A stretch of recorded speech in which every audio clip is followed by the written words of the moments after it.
आज माँ शैलपुत्री के चरणों में नमस्कार करते हुए मैं आप सभी को नौ दुर्गा का हार्दिक अभिनंदन करता हूँ और जगत जननी माता से प्रार्थना करता हूँ कि आप सब दीर्घायु करें और दीर्घायु करें, उसके साथ साथ प्रसन्नता भी चेहरे पर जरूर दें। हर इच्छाओं को पूर्ति करते करते भी एक इच्छा जरूर पूर्ति रहे कम से कम, कि सभी को मुस्कान जरूर मिले, सभी हंसते रहें, मुस्कुराते रहें। हमारे समस्त भाईजानों को मैं आज प्रणाम करता हूँ। इस शुभ बेला में आज एक रियल सच्चाई की बात करने की जी कर रहा है। उस सच्चाई से आज अवगत हुआ जाए कि हम जिस उम्र की ढलान पर आए हैं और जो मैंने पास करके अभी तक की यात्रा किया, उस यात्रा में हम अभी तक आने के बाद क्या खो दिए और क्या पा लिए। उम्र साधारणतया ये माना जाता है कि उम्र की बढ़ती हुई संख्या ही हमारे वृद्ध अवस्था के द्योतक होता है। और खास करके भारतीय जनता में ये बचपन से उसके संस्कार में ये कूट कूट करके भर दिया जाता है कि जैसे जैसे तुम ग्रोन अप होते जाओगे वैसे वैसे बुढ़ापा नाम की दैत्य के मुंह में समाते चले जाओगे। मेरे हिसाब से मैं नहीं मानता कि उम्र की इकाई और दहाई किसी की अवस्था का कारण हो सकता है। उम्र मात्र एक संख्या है एंड नथिंग एल्स। इस भूले भटकावे से निकलिए और मत गिनिए कि हम कितने के हो गए। अगर अवलोकन करना है तो अपने आप पर अवलोकन करके देखिए कि मैं यात्रा जो शुरू किया था बचपन से जवानी, जवानी से आज जिस अवस्था में पहुंचा, इसमें क्या कारण हुआ कि हम अपने आप को, समाज से अपने को कटा हुआ महसूस करते हैं और अपने आप को दूसरे भी बोलते हैं कि आप बुजुर्ग हो गए, बूढ़े हो गए, हर चीज मत बोलिए। और मैं अपने आप को भी उसको मान लेता हूं, कभी उसको रिएक्ट नहीं करता। जिस दिन आपके इस सोच में आ गई दिमाग में ये बात कि मैं दूसरों से भिन्न हो गया, उसी दिन आप अपने आप को कहीं ना कहीं भार समझने लगते हैं। और फिर जो प्रगति थी उस प्रगति को छोड़कर के केवल यापन में, जीवन यापन में गुजारने लगते हैं। बोल दिया जाता है कि आप नाती पोता को खिलाइए, अब आपका उम्र हो गया नाती पोता के साथ खेलने के लिए, उनका देख रेख करने के लिए। मतलब कर्म के बंधन में ऐसा बांध दिया जाता है कि शुरू में पाठ पढ़ाया गया कि कुछ बनो तो अपना कर्म के भार को सह सकते हो। जैसे ही एक कर्म को निपटाए तो दूसरा कर्म ला दिया जाता है कि अब आप इस लायक हो गए कि नाती पोते जो बच्चे हैं इनको भी आगे बढ़ाओ। और हम भी अपनी भावनाओं में इतना ज़्यादा जकड़े हुए हैं कि हम भी वही लेकर के राग फिर से बजाना शुरू करते हैं। तो अपने हुए तो कुछ नहीं कर पाए, बच्चों को बनाए उसी अनुसार, फिर वहाँ भी संतुष्ट नहीं, तो फिर शौक लग जाता है कि चलो नाती पोता बनाओ। भाई मेरे, अपनी मन की सोच को थोड़ा सा बदलें। क्या बता सकते हैं हमको कि क्या अंतर होता है उम्र के अलावा एक जवान और एक बुजुर्ग कहलाने वालों में? क्या अंतर है आप बताइए तो जरा सा मुझे। बोलिए डॉक्टर साहब, आप भी बताइए। आप बताएं साहब, बेहतर आप बताइए क्या अंतर होता है? You know better than me. हैं? आपसे सुनना पसंद करूँ। नहीं, मैं तो बताऊंगा ही, आप बताइए कुछ कि क्या सोच में क्या अंतर होता है।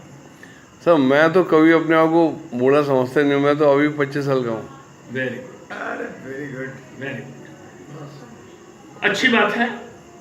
अंतर क्या है? आप अपने को क्या समझते हैं वो मैं नहीं पूछ रहा हूँ। यंग और आपको आज ओल्ड कह देने वाले लोग आपको अंकल कहते हैं, कुछ लोग दादा भी बुला देते हैं, इसमें अंतर क्या हो? सिर्फ बॉडी इम्प्रेशन को देख के बताते हैं कि साहब आप इतने साल के हो गए। हाँ। जबकि हमारा जो हार्ट है, जो हमारा स्टेमिना है, जो हमारा काम करने की क्षमता है, उसको देख के नहीं कोई बात करता है। ठीक है, और आप बताइए सर। राम साहब। बुद्धि विकसित होती है, निर्णय लेने की क्षमता वेरी वेरी गुड, इम्प्रूव करती है, वेरी गुड। डिसीजन सही होते हैं। आप पचौरी साहब। जवानी में जो है आदमी एक उमंग होती है उसके अंदर, ठीक, वो अपने बहुत अच्छी अंदर बात। ये एक एनर्जी समझता है कि मैं एक बहुत बड़ी एनर्जी लेके चल रहा हूँ गुड। और उस अचीवमेंट, उस टारगेट को प्राप्त करना। आप ही बताइए अगर साइलेंट रहने से नहीं होगा, कुछ बोलिए, क्या है जवान और बूढ़े में क्या अंतर है? सहयोग और मदद जवान करने की में भावना बढ़ती पूरे है। में ये अंतर है समझते हैं। तो कि जैसे जवान होता है तो आदमी को किसी को तो किसी समझता अपने सामने मेरे समान बलवान है, नौजवान कोई मान है या पहलवान है, तो वो अब तक बड़ा पाया जाता है, लाठी डंडा लेके चलता है। और वही ये जब तक वो राम नाम करते राम नाम नहीं लेता था कि वो नहीं देखता था। चलिए, वेरी गुड, बहुत अच्छा। टेस्ट होती है। आप सभी लोग करीब करीब सत्य ही बोल रहे हैं, इसको डिनाई नहीं किया जा सकता है। शाश्वत सत्य है कि हमारी शारीरिक संरचना ऐसी बनी हुई है, प्रकृति ने ऐसा बनाया है कि हमारा जो प्री प्रोग्रामिंग है वो इसी ढंग का किया हुआ है कि बॉडी एक सर्टेन टाइम पर एंड कर जाए।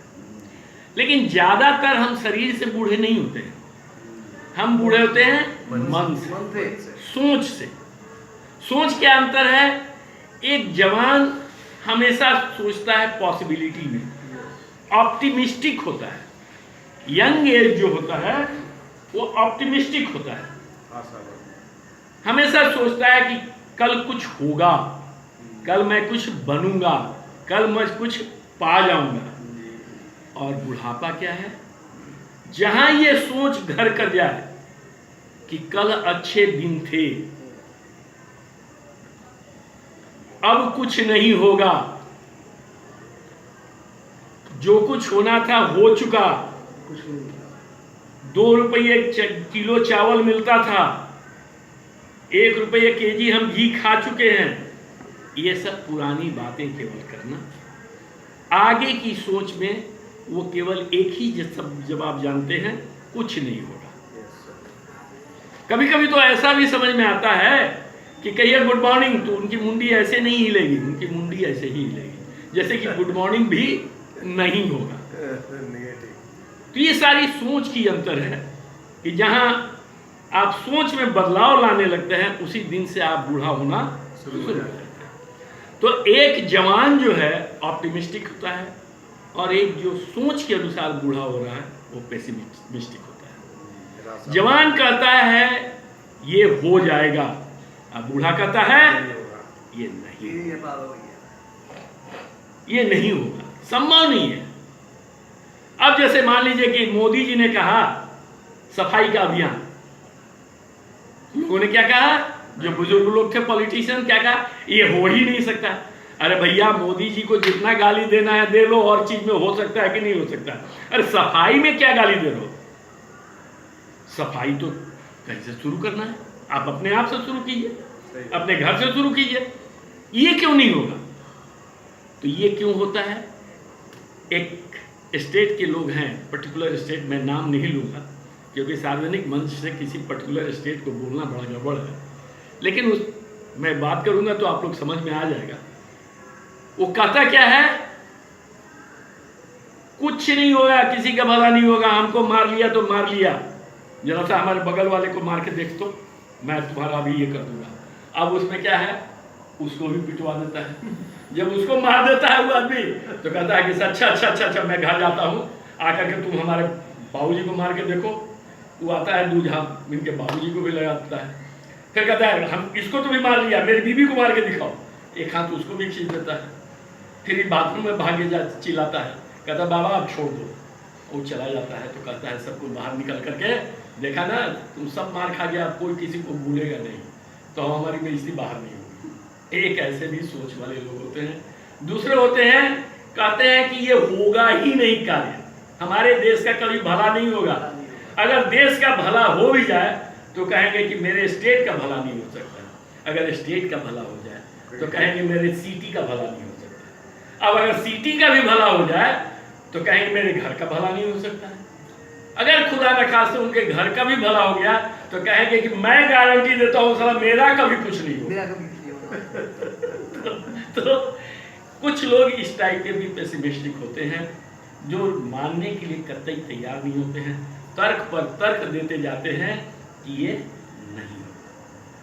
उसका बेसिक रीजन अगर खोजा जाए तो एक ही चीज है, उनको फ्यूचर क्या देखेंगे। वो तो देख रहे हैं कि मैं अब मरने के कगार पर खड़ा हूँ, मेरे पास कुछ है नहीं, सब मेरा पूरा हो गया। सब पूरा हो गया, और वो उससे डरते हैं, इसलिए हमेशा पास्ट में देखते हैं।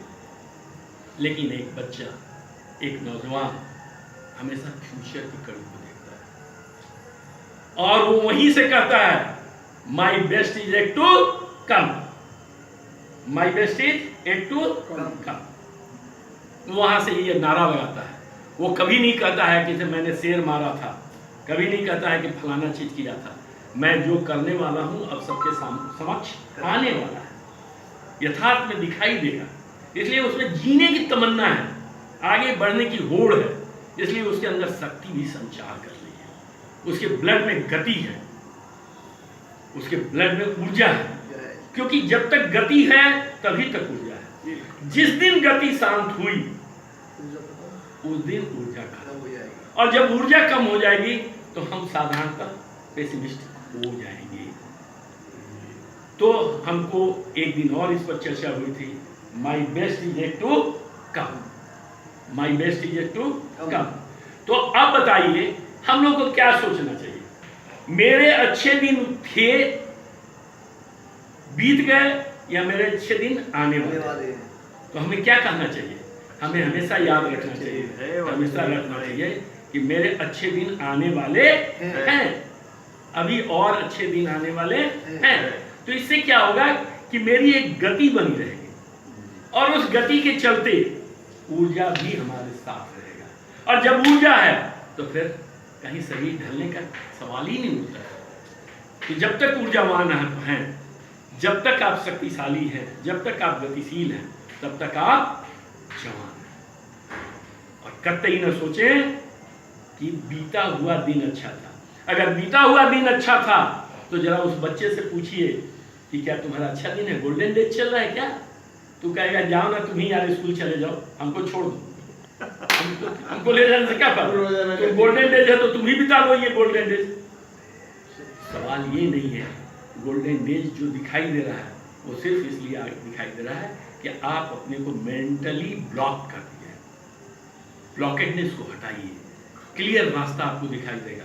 सर पर दौड़िए, सर पर दौड़िए, क्योंकि अभी आपको अचीव करना है, अभी बहुत कुछ पाना बाकी है। और पाने का जो है, जो रिसोर्सेज पर टिके रहे और रिसोर्सेज पर भावना बना करके जो महल बनाए कि मेरे पास ये रिसोर्स होगा तो मैं ये कर लूंगा। आज अगर मैं कहूं बुजुर्गों को कि तुम सोच बदलो तो कहेंगे भैया मेरे पास रिसोर्स क्या है? रिसोर्स तो मेरा शरीर शक्ति ही नहीं है, अब तो मेरा शरीर साथ ही नहीं दे रहा। जो रिसोर्सेज के बुनियाद पर जो अपना टारगेट फिक्स करते हैं वो कभी अचीव नहीं करते हैं, वो भागने का रास्ता खोजते हैं।